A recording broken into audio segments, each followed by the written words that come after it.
पूज्य जगतगुरु शांतिगिरी जी महाराज और मंच पर जितने उपस्थित हैं अधिकतम हमारे पदाधिकारी ही हैं, तो बगैर किसी औपचारिकता के इस कार्यक्रम के आयोजकों ने जब चर्चा की तो विषय था कि एक सर्व संप्रदाय, मैं सर्वधर्म शब्द का प्रयोग नहीं करता, सर्व संप्रदाय का एक विशिष्ट कार्यक्रम पूज्य महाराज जी के। अभी मैं एनपी सिंह जी को सुन भी रहा था, ठीक है ना, एनपी सिंह जी को मैं सुन रहा था और बार बार मेरे मन में एक कौतूहल है।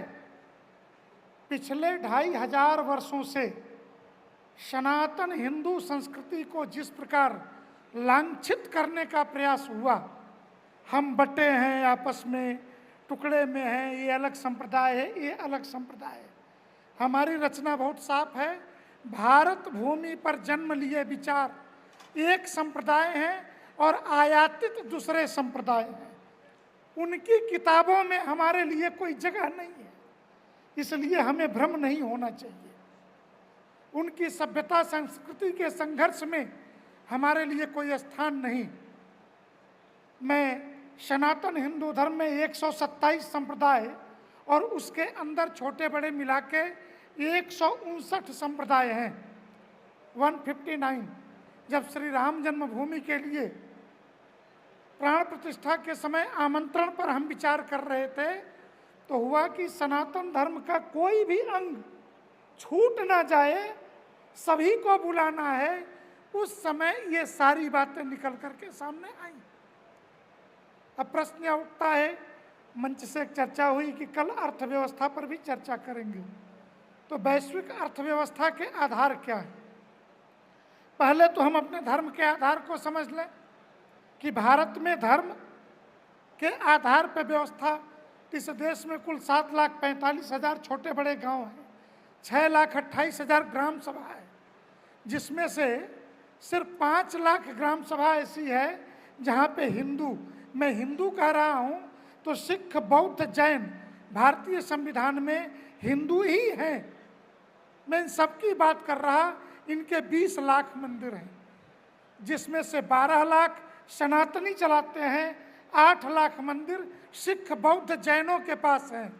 और एसजीपीसी के मेंबर मंच पर हमारे बैठे हुए हैं, उन्हें पता होगा कि स्वर्ण मंदिर है, गोल्डन टेम्पल है, गुरुद्वारा के नाम से रिकॉर्ड में नहीं है, हरि मंदिर है।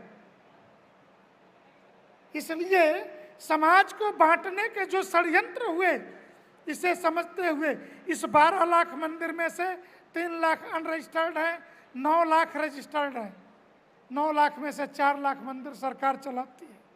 मुझे समझ में नहीं आता, एयरपोर्ट अडानी चला सकते हैं, एयर टाटा चला सकते हैं, रेलवे बाकी लोग चला सकते हैं, उद्योगपति चला सकते हैं, तो 4 लाख मंदिरों को चलाने में सरकार की रुचि क्यों है? अगर बाकी समाज के लोग अपने मठ मंदिरों का संचालन कर सकते हैं तो हिंदू मंदिरों का संचालन सरकारों के हाथ में क्यों है, और वो भी विधर्मी सरकारों के हाथ में? अगर हमारे मन में यह भ्रम हो कि हम टुकड़ों में बट करके जी लेंगे, तो 15 अगस्त 47 से पहले पाकिस्तान में भी मंदिर थे, सिखों के भी थे, बौद्धों के भी थे, जैनियों के थे, सनातनियों के तो थे ही। लेकिन आज 1.5% वहाँ हिंदू है, और वो हिंदू बना के जबरदस्ती वो 1.5% भी नष्ट कर देते। विभाजन के समय वो 8% थे, इसलिए बना करके रखा इस 1.5% को, ये कह सकें कि ये दलित जो हैं हिंदू है, हमारा शौचालय साफ करते हैं, और उनको वही ड्यूटी दी है। 2019 में धारा 370 हटने से भी पहले जम्मू कश्मीर में भी हिंदू सिर्फ स्वीपर की नौकरी पा सकता था। राज्य के अंदर इन वैश्विक व्यवस्थाओं को विचार करने के बाद एक पूरे दुनिया की अर्थव्यवस्था 2 आधार पे है। एक भारत की अर्थव्यवस्था जो है वो मंदिर केंद्रित अर्थव्यवस्था है, टेम्पल सेंट्रलाइज्ड। धर्म के आधार पे भारत में सारी नौकरियां 3.5 करोड़ हैं और धर्म के आधार पे जो रोजगार है वो 35 करोड़ लोगों को प्राप्त है।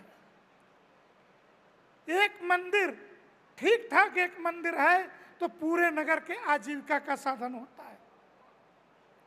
उदाहरण के लिए एक मंदिर में लेता हूं, काशी विश्वनाथ धाम कॉरिडोर का उद्घाटन 13 दिसंबर 2021 को हुआ। तब से अब तक वहां पर जो आने वाले यात्री हैं वो 17 करोड़ हैं। इसमें से 7 करोड़ यात्री कई बार आए गए होंगे, 10 करोड़ यात्री एक बार आए गए हैं पिछले 3 वर्षों के अंदर। और ये जो यात्री आए हैं वहाँ रुके हैं, उन्होंने टैक्स पे किए हैं।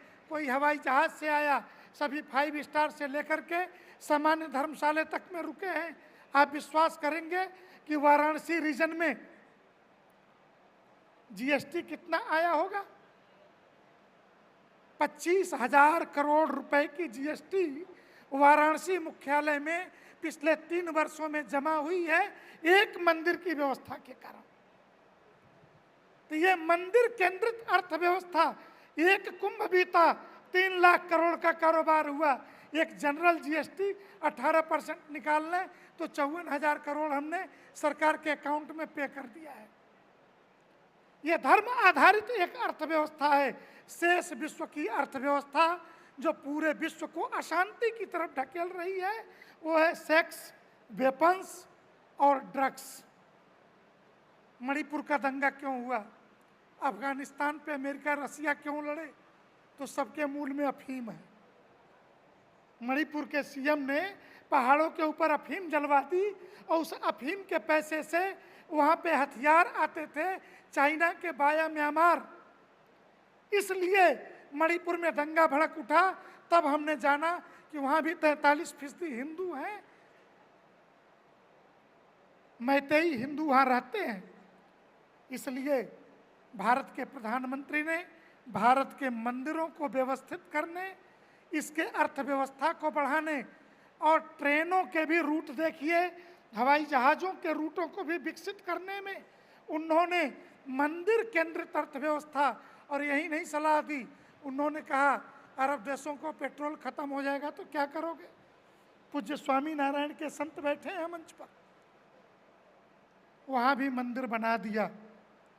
जो लोग मूर्ति तोड़ते थे, और मैं एक बात कह करके वाणी को विराम दूंगा, मोहम्मद साहब के जन्म के देश में भी स्वामी नारायण वालों ने मंदिर बना दिए। और जब मंदिर की प्राण प्रतिष्ठा हुई तो जिन्होंने जन्म में बारिश नहीं देखी थी, कभी ड्रेनेज सिस्टम अरब वालों ने बनाए नहीं, उस प्राण प्रतिष्ठा पर इतनी बारिश हुई कि सारे वीडियो कार के ऊपर बैठे हुए मिले, सब कार उनकी डूब गई थी। तो रेगिस्तान में भी वर्षा हो सकती है अगर धर्म आधार है तो।